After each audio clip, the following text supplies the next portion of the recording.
անդադ խոսում ենք, ասում ենք, թմրամիջոցները վնասում են օրգանիզմին, մարդուն գցում են կախվածության մեջ եւ կործանում նրան։ Գուցե ասես մի քիչ գիտականորեն, հա, բժշկական տեսանկյունից բացատրի մարդու օրգանիզմում ինչ է տեղի ունենում դրանից։ Այդ բոլոր նյութերին հավաքականորեն մենք ասում ենք հոգեներգործուն նյութեր։ Բայց իրանք տարբեր են շատ տարբեր միացություններ են, տարբեր խմբեր, որոնք առաջնահերթ ազդում են մարդու գլխուեղի վրա։ Ընդ որում տարբեր թմրամիջոցներ ազդում են մարդու գլխուեղի տարբեր թիրախ համակարգերի վրա, դրանով էլ պայմանավորված տարբերվում է իրենց ազդեցությունները մարդու վրա։ Օպիոիդները ազդում են մարդու գլխուեղում էնդորֆինային համակարգի վրա։ Վերջերս Հայաստանում ցավոք սրտի տարածված հոգեխթանիչները, մասնավորապես մեթամֆետամինը, ազդում է մարդու դոֆամինային համակարգի վրա։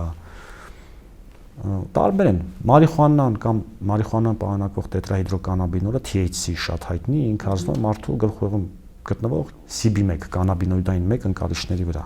Ու այս ընկալիչների եւ այս թիրախ համակարգի վրա ազդեցությամբ, իրանց ազդեցությամբ պայմանավորվում մարդու հետագայում առաջացող հոգեվիճակը։ Իր տրամադրության փոփոխությունը,